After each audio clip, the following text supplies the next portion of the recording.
हमारे समाज में ये साफ है कि अगर बेटा कुछ नहीं करता है तो शादी कर दो, लेकिन शादी के बाद क्या होता है देखिए। परेशान करके रख दिया इस लड़के ने, समझ में नहीं आता करूँ तो क्या करूँ। भाभी आप ऐसा क्यों नहीं करती, ब्रिजेश की शादी करवा दीजिए। शादी के बाद ना हर लड़का सुधर जाता है, क्योंकि उसके ऊपर जिम्मेदारी जो आ जाती है। अरे कौन लड़की शादी करना चाहेगी ऐसे बेरोजगार लड़के से। वैसे भी शादी ही हो जाए यही सही है, हमारा सर दर्द तो खत्म हो, फिर तो वही समझे जिसका ये दामाद बनेगा। और कर भी क्या सकते हैं, बेटी का पति है तो पालेगा ही। वैसे बोले तो भाभी मेरी नजर में एक लड़की है, बहुत ही सुंदर और मेहनती। आपका ही तो बात चलाऊं, मुझे तो लगता है कि शादी के लिए मान भी जाएंगे। अरे नेकी और पूछ पूछ, ठीक है बात कर लो, एक बार हो जाए तो हम भी गंगा नहा ले, वरना तो इसकी शक्ल देखने का मन नहीं करता। ऐसे ही बुआ ब्रिजेश की शादी की बात चलाती है और लक्ष्मी के घर वाले मान भी जाते हैं। कुछ ही दिनों बाद लक्ष्मी की शादी हो जाती है ब्रिजेश के साथ। शादी के बाद, माँ जी ये मार्केट से कुछ सामान लाना था। अरे ब्रिजेश को दे देना, वो ले आएगा, वैसे भी उसको कुछ काम तो है नहीं, यही कर लेगा, पड़ा ही रहता है फालतू। माँ जी लेकिन इनको पता भी होगा कहीं कुछ गलत चीज ले आए तो। अरे फिक्र मत कर, कुछ गलत नहीं लाएगा। भाभी इस बेरोजगार को ऐसी चीजों का काफी एक्सपीरियंस है, और वैसे भी आप खुद ही सोच लो, नौकरी तो करता नहीं, घर पर बैठकर क्या करेगा, इसीलिए मम्मी इसे ऐसे काम करने को दे देती है। अब जो आदमी नौकरी नहीं करेगा उसको घर के काम ही तो करने पड़ेंगे ना। लक्ष्मी को ये सब सुनकर बुरा लगता है। अगले दिन, आपके घर वाले बाहर वाले इनकी बात सुननी आपको अच्छी लगती है क्या? आप कोई नौकरी क्यों नहीं करते? नौकरी तो मैं भी करना चाहता हूँ, लेकिन मैं अपना ही कोई छोटा सा बिजनेस शुरू करना चाहता हूँ, और माँ इसके लिए तैयार नहीं होती, कहती है बहुत पैसा खर्च होगा, क्या पता चले ना चले। आप लोगों ने तो कोशिश करने से पहले ही हार मान ली।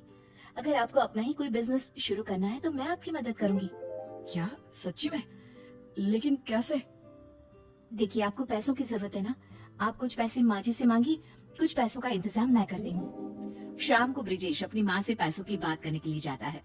ब्रिजेश की माँ पड़ोस की औरतों से बात कर रही होती है। माँ आपसे कुछ बात करनी थी। हाँ तो बोल ना, यहाँ कौन सा कोई पराया बैठा है, सब अपने ही तो है, बोल क्या बात है। बोलिए ना, आप चुप क्यों खड़े हैं? माँ मैंने अपना एक बिजनेस शुरू करने का सोचा है, लेकिन क्या? माँ जी उसके लिए थोड़े पैसे लगेंगे, अगर आपके पास है तो। मेरे पास नहीं है कोई पैसे वैसे, लगता है इसका अभी तक बिजनेस का भूत उतरा नहीं। तुम्हारे ऊपर पैसे लगाने से अच्छा है कि मैं पैसों को आग लगा दूं। अरे नौकरी कर जाकर। लगता है ब्रिजेश ने काम करने का मन बना लिया है। मैं तो कहती हूँ जो बोल रहा है करने दो, कहीं बाद में मन बदल गया तो। अरे कुछ नहीं, ये बस पैसे खर्च करवाएगा, बिजनेस करना इसके बस की बात नहीं, उसके लिए दिमाग चाहिए। बोल तो तुम सही रही हो, बिजनेस करना हर किसी के बस की बात नहीं, और वैसे भी कौन जाने बिजनेस चले भी या नहीं।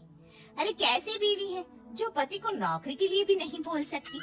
बहू तो अंदर जा और बाकी का काम कर। रात को तुमने देखा ना, तभी माँ से मैं इस बारे में कोई बात नहीं करता था। तुमने देखा उन्होंने कैसे एकदम से मना कर दिया। उन्होंने इसके बारे में एक बार सोचा तक नहीं, बस सबके सामने मेरा अपमान कर दिया। माँ जी को ऐसे बिना सोचे मना नहीं करना चाहिए था, लेकिन उनके मना कर देने से कुछ नहीं होता। तो क्या करेंगे लक्ष्मी, मुझे तो कुछ समझ में नहीं आ रहा। बिना पैसे लगाए हम कोई भी बिजनेस शुरू नहीं कर सकते। ऐसा करते हैं, शादी के वक्त में जो गहने पहन कर आई थी उसको गिरवी रख देते हैं, इससे हमारे पैसों की परेशानी ठीक हो जाएगी। पैसों के लिए तुम्हारे गहने गिरवी रखना, मुझे ये ठीक नहीं लगता। ये गहने तुम्हारे माँ बाप ने कितने प्यार से दिए थे, और फिर माँ भी तो सच्ची कहती है, पता नहीं काम चले ना चले। लो जी, पहले ही सोच लिया कि नहीं चलेगा। मुझे तो लगता है कि आप मुझे इससे 2 गुने गहने बनवा कर देंगे ना? जरूर, तुम्हें विश्वास है तो जरूर काम चलेगा, लेकिन अगर नहीं चला तो? अरे तब की तब देख लेंगे। अब ये करते हैं कि काम के लिए तैयारी शुरू कर देते हैं।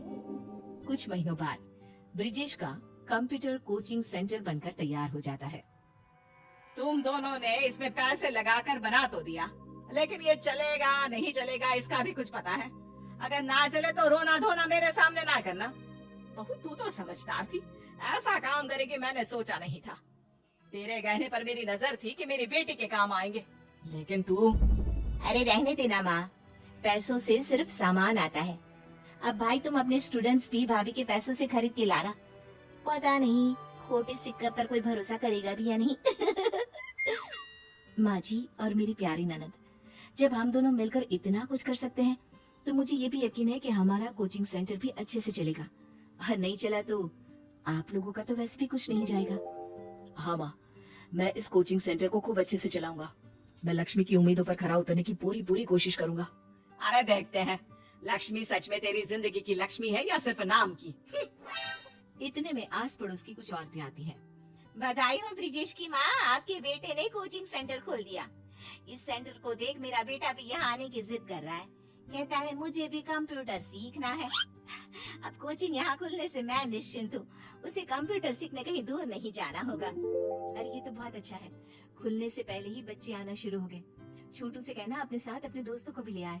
हाँ हाँ क्यों नहीं, उसने अपने दोस्तों को भी बता रखा है। तो आप छोटू को परसों से भेज देना। परसों से कोचिंग सेंटर खुल जाएगा। 1 महीने बाद। माँ देखो, मैं अपनी पहली कमाई से आपके लिए ये साड़ी लाया हूँ, और ये तुम्हारे लिए लक्ष्मी। और वो कहाँ है? इसका सामान मैं उसके कमरे में रख कर आता हूँ। माँ जी देखिए, आज ये कितने खुश लग रहे हैं। इतना खुश आज से पहले मैंने उन्हें कभी नहीं देखा। हाँ नया नया शौक है। खुश क्या दिखेगा जब सारा दिन सोता रहता था। पता नहीं तेरे बाप ने क्या देखा, पर हमें क्या। मेरे पापा ने इनकी डिग्री और ये देखा कि इन्होंने पढ़ाई के लिए कभी आप लोगों से पैसे नहीं लिए। देश की सबसे अच्छी कॉलेज से स्कॉलरशिप से पढ़ाई की। माँ जी ये नौकरी नहीं करना चाहते थे, ये तो आप भी जानती थी। शादी से पहले ही मुझे इन्होंने सब कुछ बता दिया था और मुझे इन पर विश्वास था। हाँ माँ, लक्ष्मी के विश्वास ने ही मुझे फिर से खड़ा किया, वरना मैं तो कुछ नहीं था। मैं तो कहता हूँ कि बीवी हो तो लक्ष्मी जैसी।